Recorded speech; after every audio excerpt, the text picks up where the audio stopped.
ये भक्ति का स्वरूप है। समय को सार्थक भक्ति करती है और समय को निरर्थक माया करती है। माया में फंसा हुआ जीव निरर्थक कार्यों को करते हुए पूर्ण जीवन बर्बाद कर देता है, और भक्ति का कृपा पात्र प्रत्येक क्रिया, प्रत्येक समय, प्रत्येक वस्तु सद में अर्पित करके वो सद स्वरूप हो जाता है। माया असत है, जड़ है, भ्रमात्मक है, दुखमय है। भक्ति सद है, महासुख प्रदान करने वाली है और प्रकाश स्वरूप है, इसलिए इसमें भ्रम हो ही नहीं सकता है। इससे भ्रम का नाश होता है। जो भक्त हैं, जो उपासक हैं, उनके लिए ये बात है। संसारी पुरुष तो प्रभु को कुछ मानते ही नहीं, कुछ मानते हैं तो केवल एक अपने सुख को पाने के लिए उनको साधन मात्र समझते हैं, साध्य प्रभु को नहीं समझते। हे प्रभु मेरा ऐसा कार्य हो जाए, तो प्रभु हुए साधन और सांसारिक कार्य हुआ साध्य, कोई खास बात नहीं हुई। यहां भगवत प्राप्ति की जो चर्चा है उसमें है साधन संपूर्ण विषयों को बना ले, क्रियाओं को बना ले, वृत्तियों को बना ले और साध्य प्रभु को माने। यहां से प्रारंभ होता है भगवत मार्ग। नहीं, उसे हम भगवत मार्ग नहीं कहते हैं। जो केवल सांसारिक भोगों को, सांसारिक पदों को, सांसारिक वस्तुओं को सत्य मानता है और सुन सुनाकर कहीं न कहीं प्रभु से इतनी आस्था रखता है कि हमारी सांसारिक कामनाओं की पूर्ति हो जाए, वो विषयी साधक है, उसे अभी परमार्थिक नहीं कह सकते। यद्यपि भगवान उसे उदार ही कहते हैं। जैसे पिता से कोई मांगे तो पिता दुलारवश कहता है, तुम्हें धन्यवाद, तुमने हमारी मर्यादा रखी, किसी और से ना मांगकर हम ही से मांगा। इसी तरह प्रभु कहते हैं उदार है, आर्त या अर्थार्थी या जिज्ञासु। पर ज्ञानी को अपनी आत्मा कहा है। ज्ञानी अर्थात जो ये जान गया है कि संपूर्ण संसार एकमात्र सत्य परमात्मा है, प्रभु है, और मेरे जीवन का लक्ष्य उसी प्रभु को प्राप्त करना है। ये भूल भुलैया के मार्गों को कहीं धर्म नहीं कहा जाता। त्यज लोक धर्मान, लोक धर्मों का त्याग करने की बात कही गई, ये भूल भुलैया है। श्री भगवान जगत गुरु हैं, वही कह रहे हैं सर्वधर्मान परित्यज्य मामेकम शरणम व्रज। मेरी एक शरण में हो जाओ। मनुष्य जीवन का लाभ शरण में हो जाना है। शरणागति का तात्पर्य है तदर्पिता अखिलाचारिता तद्विस्मरणेन परम व्याकुलते। एक एक आचरण प्रभु के अनुकूल हो और निरंतर प्रभु का स्मरण हो। स्मरण में थोड़ा भी विस्मरण बर्दाश्त न हो, यही जीवन का परम लाभ है। यही जीवन का परम लाभ। ये बड़े बड़े सिद्ध संतों की बात है। स्मरण हमारे जीवन की परम उपलब्धि है। निरंतर स्मरण, ये सिद्धावस्था की तरफ पदार्पण हो रहा है।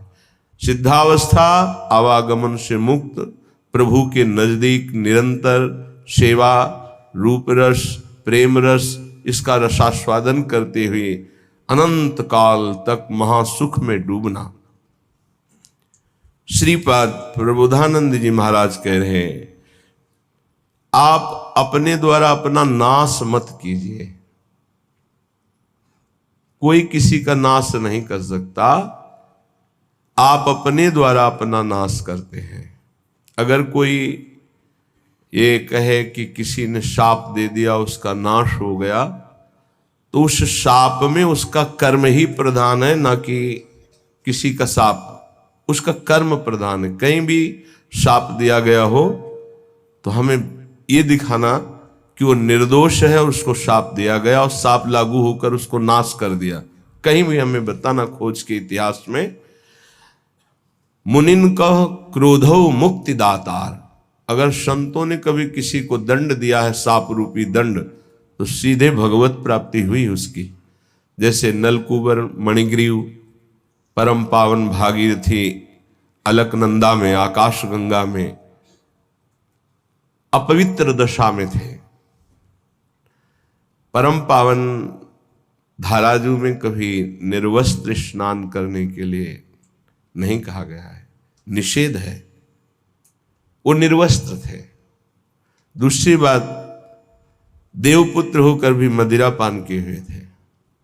कुबेर जी के पुत्र हैं, धनाध्यक्ष कुबेर। धन मद इतना बढ़ा कि परम पावन गंगा जी में भी खड़े होकर मदिरा पान करके ऐसे लौकिक विलासता। तो जे भी देवर्षि नारद जी गए तो अप्सराओं ने तो वस्त्र धारण करके उन चरणों में प्रणाम करके लज्जापूर्ण स्थिति में खड़ी हो गई, लेकिन वो निर्लज्ज मदिरा पान किए हुए ऐसे, ना कोई प्रणाम मुद्रा ना कोई। तो उन्होंने कहा, तुम इतने बड़े महापुरुष के पुत्र होकर ऐसा आचरण करते हो, जाओ मैं तुम्हें शाप देता हूं, वृक्ष योनि को प्राप्त हो जाओ। बड़ा भयंकर शाप, तो बड़ा भयंकर। कहां कुबेर पुत्र और कहां जड़ वृक्ष योनि। पर कृपालु नारद जी ने कहा, वृक्ष तो बनोगे पर नंदालय के द्वार में वृक्ष बनोगे, और भगवान सर्वलोक महेश्वर जब अवतार लेंगे तब तुम अपने स्वरूप में आ जाओगे। क्या सौभाग्य मिला, ऐसे साधनहीन को योगी दुर्लभ वांछित वरदान मिल गया। प्रभु उस नारद जी की बात सत्य करने के लिए जब मैया ने ओखली में बांधा तो ओखली घसीटते हुए वहां पहुंचे और दोनों वृक्षों के बीच में फंसा के ऐसा झटका मारा, दोनों वृक्ष गिर पड़े और उनसे दिव्य पुरुष यही नलकूबर मणिग्रीव प्रकट हुए और भगवान का दर्शन, भगवान के वचन, भगवान का स्पर्श प्राप्त किया। क्या ये शाप है? विचार करो, ये शाप नहीं, ये तो वरदान से भी श्रेष्ठ है। अगर कोई हमें शाप भी देता है तो हमारे कर्म का मार्जन होता है, हमारा कोई नाश नहीं कर सकता, हमारे कर्म ही हमको दंड देते हैं। इसलिए कह रहे, ना हंता ममते वृथा कुरु सखे, देहालय स्त्रियादिके छित्वा दुर्जर श्रृंखलम गुरुगिरा, ते मोह मात्रोदितम वृंदारण्यमुपेत्य शीघ्रमखिला,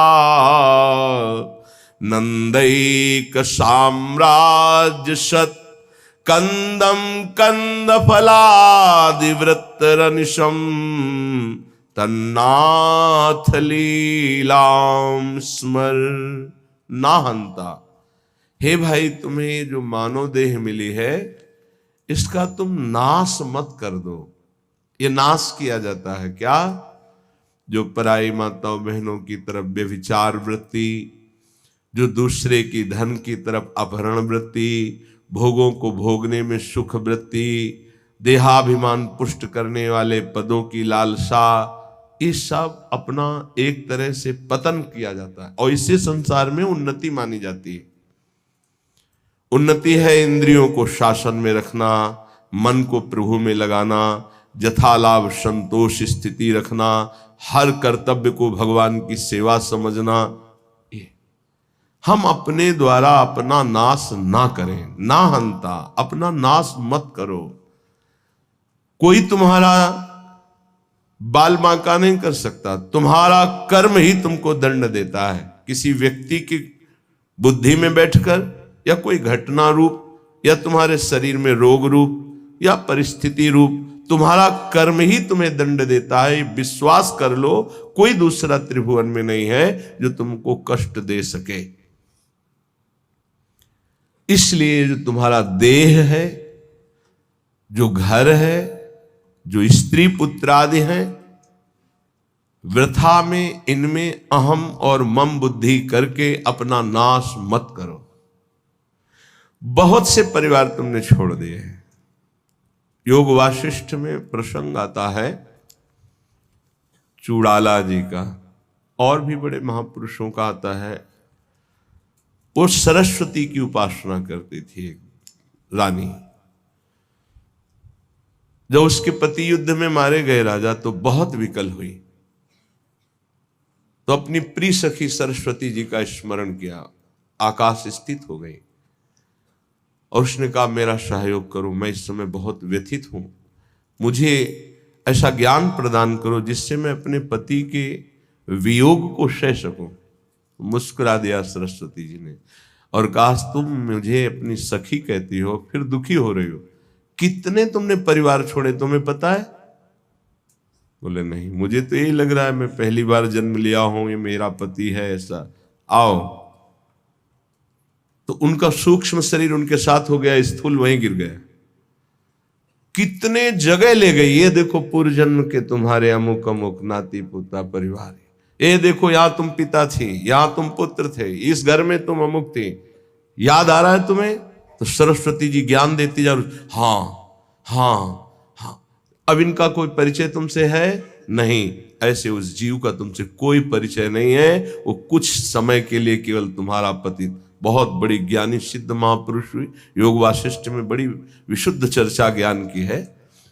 ज्ञान मोह का नाश करता है, उसका मोह नष्ट हो गया। ये जो हमें मिला हुआ परिवार है केवल भगवत प्राप्ति के लिए मिला हुआ है। गृहस्थ धर्म और विरक्त धर्म अलग अलग मर्यादा है। पत्नी पुत्र परिवार आदि की सेवा रूपी परम धर्म करके नाम जप करते हुए भगवत प्राप्ति करनी है। शरीरों में मोह नहीं करना है, आंतरिक बैठे हुए प्रभु से अपनापन करना है। यहां प्रभु से कोई मतलब नहीं, केवल शरीरों से प्यार किया जा रहा है, इसीलिए दुर्गति हो रही। वृथा में अपना नाश स्वयं मत करो, एक अहमता ममता ये जग में है दुखदाई, ये जब श्री जी की ओर लगे तो होत परम सुखदाई। इसलिए तात मात सुत दार देह में मति अरुझे मतिमंदा। अय मतिमंद, तू अभी समझ नहीं पा रहा, तेरे समय को केवल नष्ट किया जा रहा है। ना तेरी कोई पत्नी, ना कोई पुत्र है, ना कोई तेरा कोई सगा संबंधी है। एक केवल माया का नाटक है। एक ही सच्चिदानंद विराजमान शरीरों में है, जिसे तू जान नहीं पा रहा, और शरीरों का अलग अलग अहमता ममता से संबंध करके पुनरपि जननम पुनरपि मरणम की व्यवस्था कर रहा है। हे भाई, यदि गुरुदेव के चरणों की आराधना करो और उनके वचनों को मान लो तो तुम्हारे मोह का नाश हो जाएगा। और जहां मोह नष्ट हुआ तो आप जो लिखा हुआ वही आपको अनुभव में आएगा। श्रीपाद कह रहे हैं छित्वा दुर्जर श्रृंखलम, ये बहुत कठिन श्रृंखला है जिसको कोई काट पावे। जैसे कोई हथकड़ी और बेड़ियों से जकड़ा हो तो कदम नहीं मार सकता, ऐसे ही मोह की बेड़ियों से, अहमता की हथकड़ियों से ऐसा जकड़ा हुआ जीव है कि सत्संग सुन रहा है, समझ में भी कुछ कुछ आ रहा है, पर फिर वो इतना बंधन है कि वो निकल नहीं पा रहा। इसीलिए गोपी जनों से कहा कि जिन बेड़ियों को काट पाना बड़े बड़े योगियों के लिए कठिन है, तुम उन बेड़ियों को काट कर केवल हमसे प्रेम करती हो, मैं तुम्हारा ऋणी हूं। भगवान श्री कृष्ण चंद्र जी ने इसीलिए बड़े बड़े परमहंस गोपी चरण रज की वंदना करते हैं, क्योंकि कहीं कोई राग नहीं है, न पति से, न पुत्र से, न घर से, केवल श्री कृष्ण अनुराग, मुरारी पादार्पित चित्त वृत्ति। छित्वा दुर्जर श्रृंखलम, ये हथकड़ी बेड़ी कैसे कटेंगी? तो कह रहे हैं गुरु गिराते मोह मात्रोदितम।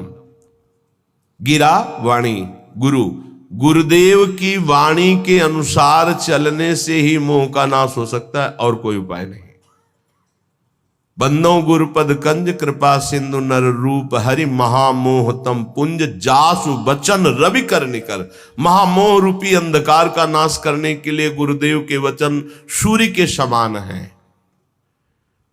मोह मात्रोदितम, केवल मोह मात्र में तुम फंसे हुए हो, और इस मोह का नाश गुरुदेव के अक्षरशः वचनों के अनुसार चलने पर होता है। इन दुर्जर बेड़ियों को काट करके भगवत प्राप्ति कर लो। ना हंता, तुम अपने नाश करने वाले मत बनो। अन्य योनियों में तुम कोई भी साधना नहीं कर सकते, कुछ भी अपना कल्याण नहीं कर सकते हो। हे भाई, यदि तुम्हें मृत्यु लोक में बहुत साम्राज्य सुख मिल जाए तो भी वो केवल एक स्वप्न है। मृत्यु होने पर सब छूट जाएगा, फिर अन्य योनियों में जाना पड़ेगा। इसलिए शीघ्रातिशीघ्र वृंदावन आ जाओ, सत्संग सुनो, बिहारी जी राधा वल्लभ जी के दर्शन करो, रजरानी में बैठकर कुछ नाम जप करो और प्रार्थना करो धाम से, धामी श्यामा श्याम से कि संसार के कार्य धर्म पूर्वक करते हुए आपका सदैव नाम जपते हुए जीवन की शाम हो जाए। बस मेरी जीवन की पूर्णता हो, आपके आज्ञानुसार कर्तव्य कर्म करते हुए, नाम जप करते हुए, आपका स्मरण करते हुए प्राण छूटे। बस चाहे जहां छूटेंगे प्राण, आप भगवत प्राप्त होंगे। यदि नाम जप चल रहा है और धर्म पूर्वक आचरण है तो तुम संसार से विजयी हो जाओगे। ना कुरु मिथ्या देह गेहाद्यपेक्षा मृतिमखिल पुमर्थ भ्रंशिकाम विद्धि मूर्धनि। चल चल सुहृदद्यैवाभिमुखे न वज्रादपि च हृदि कठोरः श्रील वृंदावनस्य। ना कुरु, मत कर, गंदे काम मत कर। तुम्हारी बुद्धि ऐसी मलिन हो जाएगी कि न शास्त्र वचन सुनाई देंगे, न संतों के वचन तुम्हें सुनाई देंगे। सुनते हुए भी तुम उनका उपहास करोगे, उनकी बात नहीं मानोगे, ऐसी गंदी बुद्धि हो जाएगी। सच्ची मानिए, भगवान की कितनी विशुद्ध कृपा होती है जब मानव देह मिलता है। उसमें भी परम कृपा होती जब सत्संग मिलता है। लेकिन मलिन आचरण होने के कारण हमारी इतनी गंदी बुद्धि है कि हम वहां कुछ लेने के लिए जो अवसर मिलता है, सतवचन, सतमार्ग, सद्भाव, उनको तो छोड़ते हैं और दोष दर्शन, उपहास, निंदा आदि करके अपना सर्वनाश कर देते। ना कुरु, मत कर, ऐसा मत कर। श्रीपाद कह रहे मिथ्या देह गेहाद्यपेक्षाम, इस शरीर के भोगों की अपेक्षा मत कर। ये कोई सुख नहीं है, चाहे जितना कोई भोग ले, तृप्ति आज तक नहीं हुई, वही नवीन आशा। मृतिमखिल पुमर्थ भ्रंशिकाम विद्धि मूर्धनि, ये तुम्हारे समस्त पुरुषार्थों का नाश करने वाले हैं। तुम्हारा शरीर, तुम्हारी भोग इच्छा, तुम्हारे भोग संबंध, ये सब तुम्हारा नाश करने वाले, तुम्हें समझ में नहीं आ रहा। मृत्यु तुम्हारे सिर पर खड़ी है। मृत्युमखिल पुमर्था भ्रंशिकाम विद्धि मूर्धनि, तुम्हारी बुद्धि को भ्रष्ट कर दिया इस मोह ने, संसार की सुख बुद्धि ने, और मृत्यु तुम्हारे सर पर खड़ी केवल समय का इंतजार कर रही है। हे बंधो,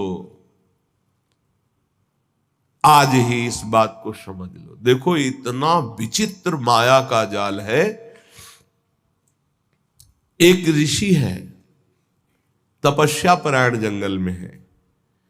इतने कामासक्त होते हैं कि दिन में वो सहवास करना चाहते हैं, तो उन्होंने मृग और मृगी रूप धारण कर लिया तपोबल से, और सहवास कर रहे थे। महाराज पांडु ने देखा कि ये मृग है, तत्काल बाण संधान किया, मारा। एक ही बाण में दोनों बिंध गए। नजदीक गए तो दोनों ऋषि, एक ऋषि पत्नी और एक ऋषि, दोनों हाय मच गया। अरे ऐसा कैसे अपराध हो गया, ब्रह्म ऋषि का वध कैसे हो गया। तो उन्होंने बताया कि दिन में पशुतापूर्ण जो व्यवहार है मैं ऋषि होकर नहीं कर सकता था, पर मैं कामांध हो गया, इसलिए पशु रूप धारण किया, मृग रूप। और तुमने बिना विचारे, तो उनका राजाओं का कार्य है मृग का वध करना। जो ऐसे मृग हैं जिनसे हमारे सेवा में जो जन हैं, जो प्रजा हैं, उनको रोग होने की संभावना हो तो हम शिकार उन्हीं का खेलते हैं, इसलिए मैंने मारा। तुम्हें कोई ऋषि मान के थोड़ी मारा है। तो उन्होंने कहा मुझे तो मेरे कर्म का फल मिल गया। इससे प्रतीत होता है कि विकार कितने प्रबल हैं। इतना बड़ा महात्मा जो अपने आप को एक क्षण में मृग के रूप में परिणित कर सकता है, वह अपने काम को नहीं रोक पाया और वो सहवास सुख में मगन है कि मृत्यु ने मार दिया। यहां कह रहे हैं मृत्यु मखिल पुमर्थ भ्रंशिकाम विद्य मूर्ति, तेरी बुद्धि को भोगों ने भ्रष्ट कर दिया है, पर तुझे यह पता नहीं कि मृत्यु तेरे सिर पर खड़ी है। हम बड़े आनंद में मगन हो रहे हैं, किन्हीं भोगों में, किन्हीं विलासिता में, और मृत्यु एक एक सेकंड गिन रही है। ये सेकंड गया, ये सेकंड गया, ये से, और ऐसा प्रहार करेगी फिर तुम्हारे पास कुछ भी बनाने के लिए समय नहीं रहेगा। मन पछते ही है और शर्मिते। इसलिए कह रहे चल चल सुहृद दैवाभिमुखेन वज्रादपि च हृदि कठोरहा श्रील वृंदावनस्य। कठोर कर ले अपने हृदय को वज्र के समान, किसी के भी मोह भरे आंसुओं में मत फंस, और सत्संग सुन और चल चल भगवत मार्ग में चल। गृहस्थ धर्म में रहते हुए, परिवार का पोषण करते हुए, नाम जप करते हुए, भगवत कथा गायन, भगवत कथा श्रवण, भगवत नाम कीर्तन, ये है चल चल चल। भगवत मार्ग में चल, गंदे मार्ग में ना करो, ऐसा कार्य मत कर, ऐसा मत कर कि तू अपना नाश कर ले। देखो महापुरुष जन करुणा करके कह रहे हैं, वो तो भगवत प्राप्त है, उनको क्या फर्क पड़ता है, तुम माया में लगो या प्रभु में लगो। पर एक विशेष संतों के हृदय में प्रियता होती है, वही प्रियता डांटती है, मत कर, ऐसा मत कर, कठोर हृदय बन, इनके आंसुओं पे मत आ, सतमार्ग पे चल। चलो तुम ऐसे परिवार में हो जहां कलह हो सकती, तिलक मत लगाओ, मत कंठी बांधो, मत ठाकुर सेवा विराजमान करो, पर अंदर अंदर रो रो कर पुकार सकते हो, राधा राधा। अंदर ही अंदर कोई जाने ना, भगवत प्राप्ति हो जाएगी। बात मान लो, भगवत प्राप्ति के लिए हम अपने जीवन को अन्य कोई आश्रय, अन्य कोई संबंधों में नहीं खोने वाले। भगवत प्राप्ति के लिए हमारा जीवन है। अब हम भगवत प्राप्ति करके रहेंगे। अगर हमारे ऊपर ऐसा शासन है कि हम बाहरी भागवतिक रूप नहीं धारण कर सकते तो ना धारण करो। झगड़ा कलह नहीं करना, पर राधा राधा करने में कौन जान पाएगा? चुपचाप अंदर ही अंदर राधा राधा। रावण कभी नहीं जान पाया कि विभीषण इतने महान भागवत हैं। जानने की भी कोशिश की तो भी नहीं जान पाया। ऐसी चतुरता से भजन किया, और पूरे भवन में लिखा हुआ था राम राम राम, राम नाम अंकित ग्रह शोभा। हनुमान जी महाराज ने यही देखकर अंदर प्रवेश किया कि लंका निश्चर निकर निवासा, यहां कहां सज्जन कर वासा, यहां साधु कैसे हो सकता है? क्योंकि साधु के ही मकान में भगवान नाम अंकित होते हैं, यह साधु कैसे हो सकता है? राम राम। सूचना रावण के पास पहुंची थी कि राम राम लिखे हुए हैं, ये क्या है? आपका भाई है, महामंत्री पद में भी है, लेकिन आपका विरोधी है। गया मंदोदरी कहे ये कैसे? उनका प्रभु हम ये किसी और का नाम नहीं लिखे, आप और रावण रा, मंदोदरी मां राम।